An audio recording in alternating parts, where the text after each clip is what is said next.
तो भाई ये सोच आपके अंदर यहूद ने पैदा की। यहूद की ये सबसे पहले सोच थी कि औरत मनहूस है, वो मस्जिद में कदम नहीं रख सकती। जब अल्लाह ताला ने उनकी ये सोच को तोड़ा, ये कुरान में जिक्र है, सूरह आल इमरान पढ़िए।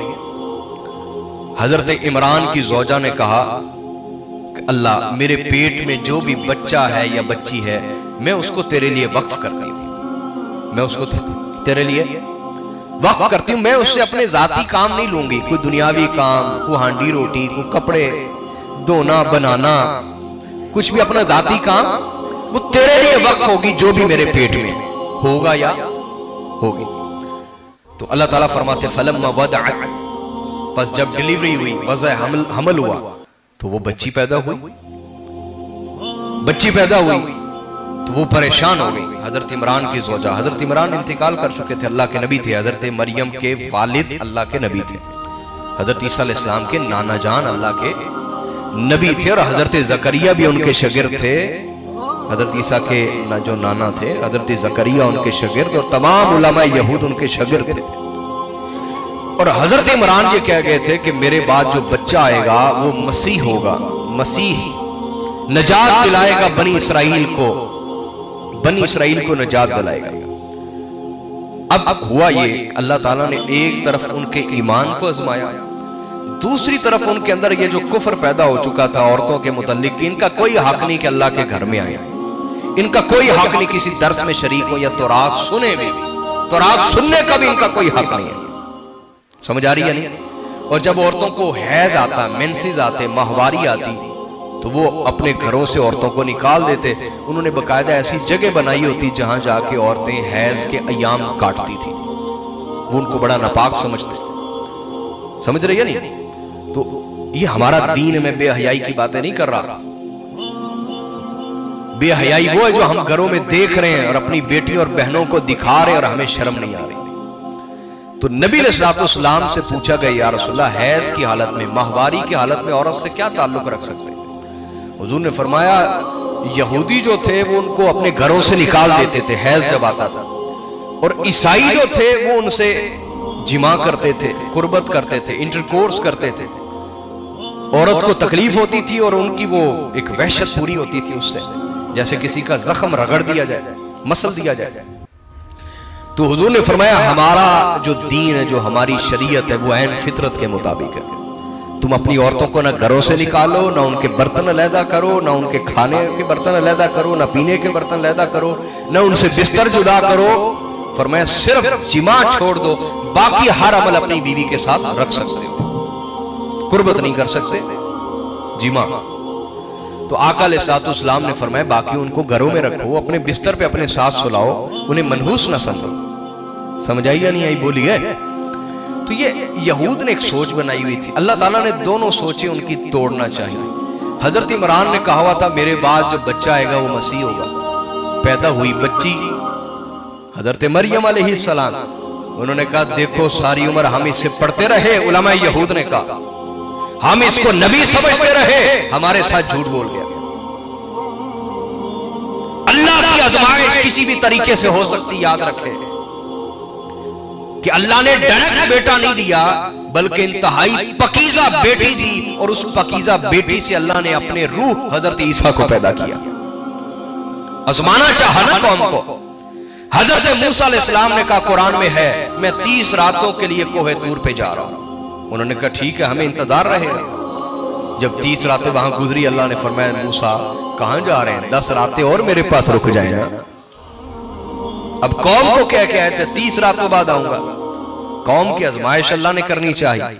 अब जब 2-4 रातें ना आए, उनकी कौम ने कहा ले देखा ये नबी होता तो झूठ बोलता, माज़अल्लाह हमें कह के गया मूसा के 30 रातों बाद आऊंगा, आज 4-5 रातें ऊपर भी हो चुकी हैं। वो सामरी के पीछे चल पड़े और हजरत हारून को छोड़ दिया और बछड़े को पूजने लगे। अल्लाह की आजमाइश किसी भी सूरत में हो सकती, याद रखो। मेरी बात समझे कि नहीं समझे?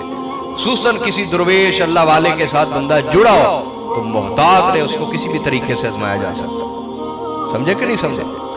तो अल्लाह ताला ने उनकी ये एक आजमाइश ये की, अक्सर काफिर हो गए। उनका इमरान अल्लाह के नबी नहीं थे, झूठ बोला माज़अल्लाह उसने हमारे साथ। दूसरा ये हुआ कि हजरत मरियम चूंकि अल्लाह के लिए वक्फ थी, तो हजरत जकरिया ने उनको लिया और उनको लेके जाके बैतुल मक़दस की दहलीज के ऊपर ऐसे जाके रख दिया कि इलाही ये बच्ची तेरे लिए वक्फ, ऐसे कबूल फरमा।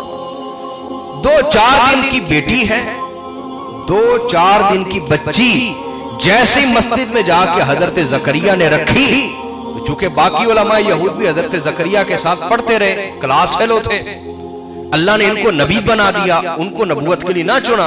वो क्लास फेलो थे, बराबर के लोग थे, और बराबर के लोगों में अक्सर हसद पैदा हो जाता है। उन्होंने कहा जकरिया ये क्या माशाअल्लाह तमाशा है, तुम्हें पता नहीं बच्ची का जायज नहीं मस्जिद में कदम रखना, तुमने बच्ची को मस्जिद में रख दिया। आपने फरमाया अल्लाह की कसम ये तुमने तौरात में तब्दीली की है। अल्लाह ने कोई ऐसा हुक्म नाजिल नहीं किया कि औरत मस्जिद में आ सकती, औरत तौरात सुन सकती। अल्लाह ने कोई ऐसा हुक्म नाजिल नहीं किया, ये तुमने अल्लाह की किताब में तब्दीली की है। इस पर उन्होंने झगड़ा किया हजरत जकरिया से और कहा कि खबरदार आइंदा के बाद ये बेटी मस्जिद में नहीं आएगी। और उनका झगड़ा इतना ताकतवर था कि आप बेबस हो गए। बस जब 5 साल की हुई हजरत मरियम, तो हजरत जकरिया अलैहिस्सलाम ने, चूंकि बड़ाई भी थे, कारपेंटर थे, लकड़ी का फर्नीचर बनाते थे हजरत जकरिया, तो हजरत मरियम को मस्जिद के कोने में, जो मस्जिद की हुदूद से बाहर जगह थी ना, वहां पे आपने एक हुजरा बना दिया लकड़ी का कि बेटे यहां रह के इबादत करना, चूंकि तू अल्लाह के लिए वक्फ है, तेरी मां ने मन्नत मानी है। और ये जो बनी इसराइल के मौलवी हैं, ये भी बड़े तगड़े हैं, ये बदतमीजी और बदमाशी पे उतर आते हैं। जो फतवा देते हैं उस पे बदमाशी करते हैं कि यही हक है, इसके सिवा हक है ही नहीं। आज भी बहुत सारे उलमाए सू का यही मिजाज है, जो वो फतवा दे वो उस पे बदमाशी पे उतर आते हैं, कहते हैं यही हक है, इसके सिवा कुछ नहीं। तो हजरत जकरिया ने उन्हें मस्जिद से बाहर एक बना दिया, हुजरा बना दिया, जिसका दरवाजा मस्जिद में खुलता था, जिसका दरवाजा। अब अल्लाह ने और आजमाना चाहा, अल्लाह ताला ने वही नाजिल की हजरत मरियम पर। जो गैर नबी पर वही होती वो इल्हाम होता है। ये जो वलियों का इल्हाम नहीं मानते, कुरान का इनकार तो ना करो। बार बार कुरान में आया हजरत मरियम की तरफ अल्लाह का पैगाम आया। वो पैगाम क्या था? हजरत मरियम नबिया तो नहीं थी, वलिया थी, वो इल्हाम था। वो क्या था? अब इल्हाम के अपने दर्जे होते हैं। आम बंदे का इल्हाम कमजोर भी हो सकता है, उसमें शैतान भी दाखिल हो सकता है, उसमें वसवसा भी आ सकता है। लेकिन जितना कोई ताकतवर इबादत में, ज़ुहद में, तकवा में, इबादत में, परहेजगारी में होता जाता है, उसका इल्हाम भी उतना ज्यादा यकीनी होता चला जाता है। तो अल्लाह ताला ने हजरत मरियम की तरफ पैगाम भेजा हजरत जिब्राइल के जरिए कि वर्कई मअर्राकिईन, कि ये जो अल्लाह की इबादत करते हुए रुकू कर रहे हैं ना, रुकू में जाके वो तौरात पढ़ते थे, क़ियाम और रुकू में क़ियाम तौरात पढ़ रहे हैं। ए मरियम तू भी उनके साथ बाजमात शामिल हो जा इबादत में। ये जो बाजमात इबादत का कॉन्सेप्ट है, तसव्वुर है, ये हजरत मरियम से शुरू हुआ है। और शाहपुरियो एडा बड़ा नुक्ता ज़ाया कर देता है। आप कहते हैं औरत का हक ही नहीं जमात में शरीक होना। अरे बाजमात इबादत का तसव्वुर ही एक औरत से शुरू हुआ है।